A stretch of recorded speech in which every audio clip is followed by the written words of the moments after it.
You know I'm back, like I never left. Another sprint, another step, another day, another breath. Been chasing dreams, but I never slept.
Good morning. I'm Edie Lambert with KCRA and KQCA TV, along with Christina Martinez from iHeartMedia, to welcome you to the Susan G. Komen Sacramento virtual More Than Pink Walk. And Christina, this is a first.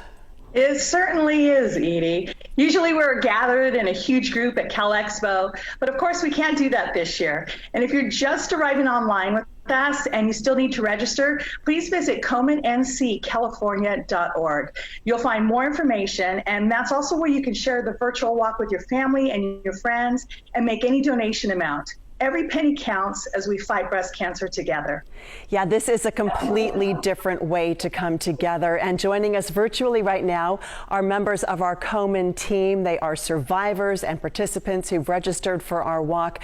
With 1 out of every 8 women developing breast cancer in her lifetime, obviously cancer doesn't care if there's a pandemic. Our family, friends, and neighbors need us now. And in fact, some women have delayed their screenings during this pandemic, so they will need support as they take care of their health. And Christina, I know that you have some personal reasons to be here.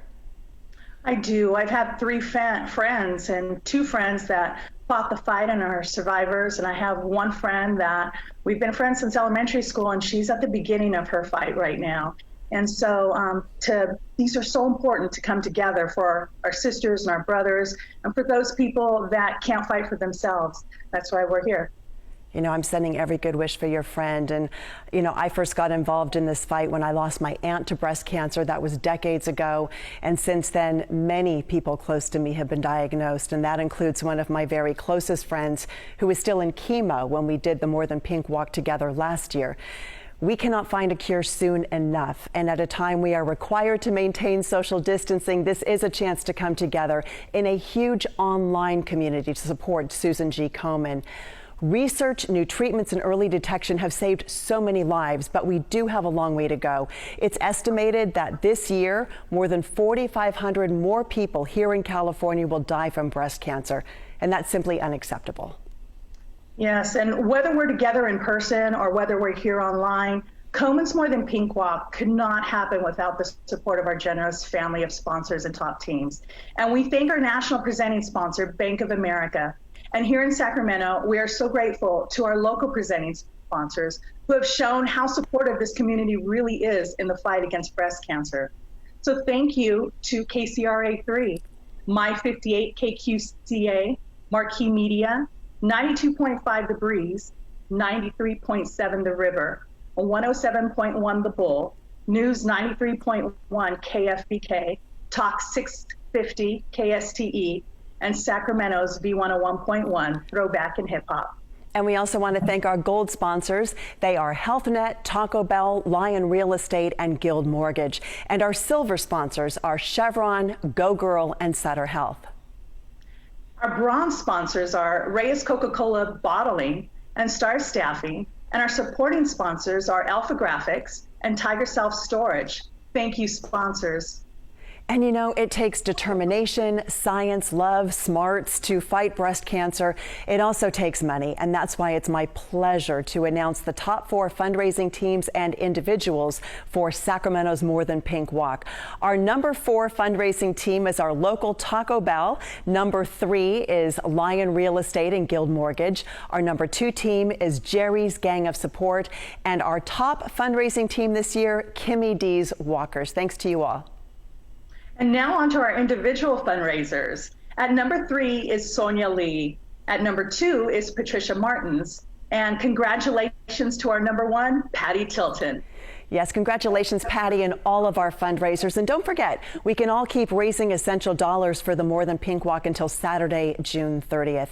And we do have another thank you. This awesome event would not be possible, as always, without the leadership and dedication of our event committee board members and Komen staff. And man, they have had to be flexible this year. So, Christina, let's explain quickly why this walk is called More Than Pink. Well, we love pink. But fighting breast cancer and saving more lives takes more than just a pretty color. Susan G. Komen is the world's most powerful force in the fight against breast cancer. And we have members of the Komen team with us to show off all our colors. Purple represents Komen's research initiatives across the globe. Green represents the care Komen and its partners provide every day. Blue represents the power of community to save and change lives. And orange represents the action Komen takes every day to educate and save more lives. And all of those beautiful Komen colors together show that we are more than pink. We are research, care, community, and action. We are bold, we know we're fearless, and we will someday bring the end of breast cancer. And we know some of our Komen family will still be out walking in their neighborhoods this morning, maintaining social distancing, of course. Please share your pictures on social media today. Support our strong and courageous survivors and their families. We want to thank you for your continuous support, even through these trying times as we fight breast cancer and metastatic cancer together. And of course, we can't wait for next year's walk when hopefully we can all be together again. Yes, looking forward to that. Don't forget to register if you haven't yet. KomenNCCalifornia.org. And now, let's start the 2020 Susan G. Komen Sacramento Virtual More Than Pink Walk and raise money that's needed now more than ever. Have a great walk.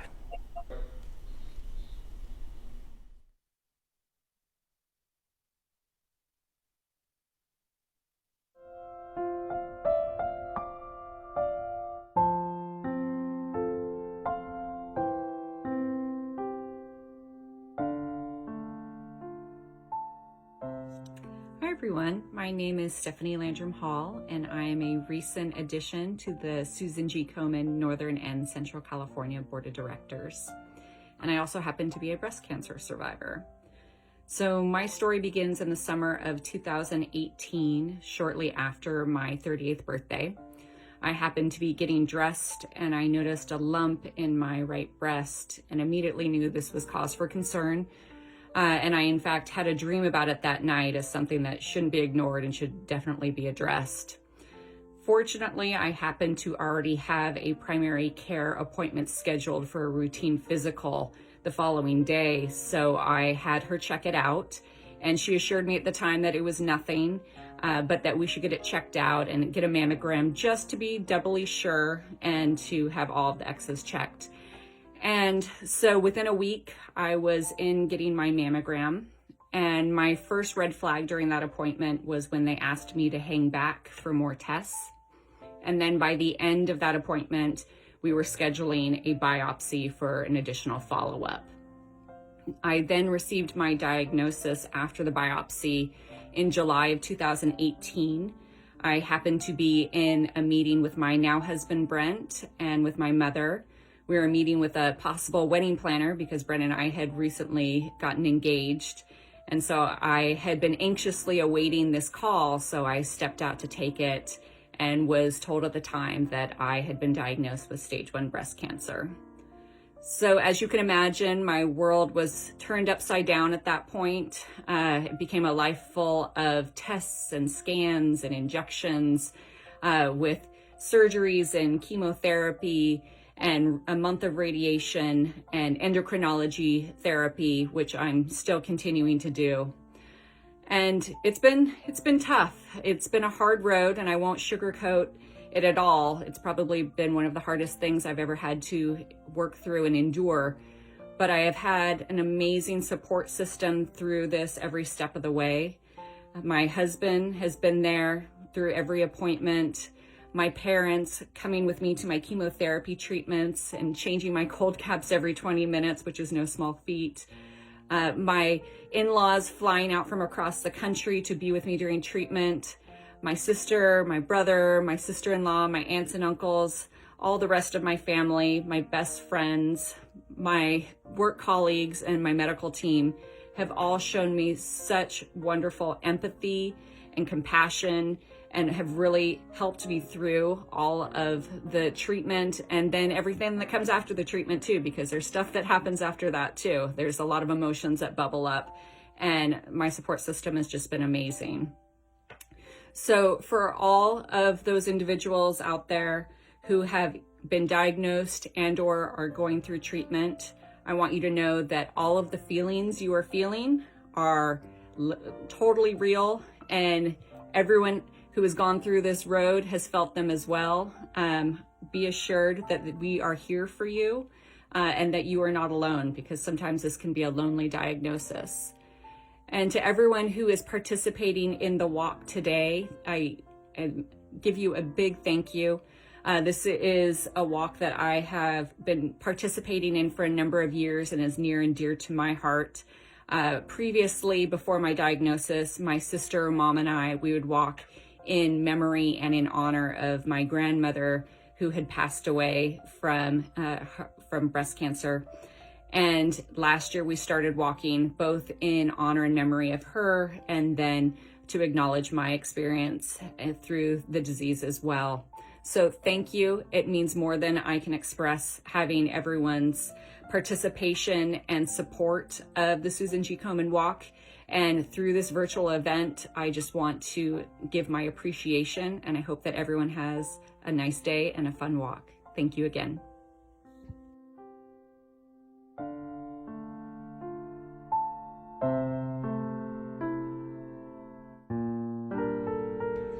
What is your name? Stacy Lopez.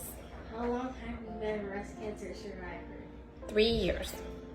How did you feel when you first received the news that you have breast cancer? I was scared.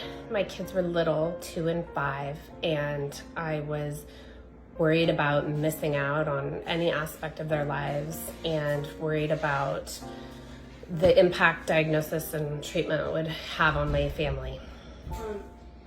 Did you have a support network? If so, tell us about it. My support network was my family, my husband and my kids and my in-laws, but especially my mom, who went through breast cancer treatment before my diagnosis, and my sister, who is also a huge Susan G. Komen supporter and was with me every step of the way, attending doctor's appointments, and she was there at my first chemo. Is this your first Susan G. Komen event? If no, how many events have you participated in? No, I have participated in one previous More Than Pink walk, and I have walked the San Diego 3-day 5 times. I participated both before my diagnosis and treatment, and this is my 4th event post-diagnosis. How does it make you feel when you participate in any of Susan G. Komen events? Hopeful, empowered, like I'm fighting back, and grateful for the opportunities and the treatments that are available that Susan G. Komen makes possible, so that I can be here and giving back. What message would you like to provide women in the community? Be proactive about your health and trust your instincts. I found a lump myself, but given my age and otherwise good health, I really had to push doctors to explore And I'm really glad I did, or my prognosis might have been very different. What message would you like, or do you have any last comments that you'd like to share? Just that Susan G. Komen is such an important organization, and the money they raise, the treatments they provide, the education is so important to our community. And every time walking the 3 days is my favorite weekend of the year, and every weekend that I walk the 3 day, I cry, and those are tears of happiness and tears for the losses and struggles of others. So I want to say thank you to Susan G. Komen and everyone who supports them.